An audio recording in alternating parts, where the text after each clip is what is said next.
Hi everyone! Good evening! Happy Friday po sa ating lahat. Ayan, nagluluto po ako ng chicken adobo. Ito po yung dinner natin. Luto na po yung ating rice. Ayan, nauna ko na po niluluto yung kanin. So, ibinabad ko pa po kasi yung chicken. Nilagyan ko po siya ng asin para po matanggal yung pinakalangsa niya. May lemon naman po, kaso lang sabi ko okay na yung asin. So, ayan.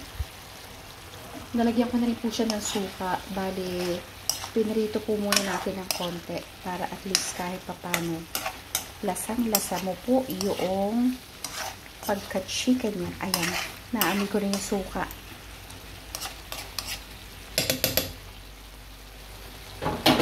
Mamaya po kakainin natin to.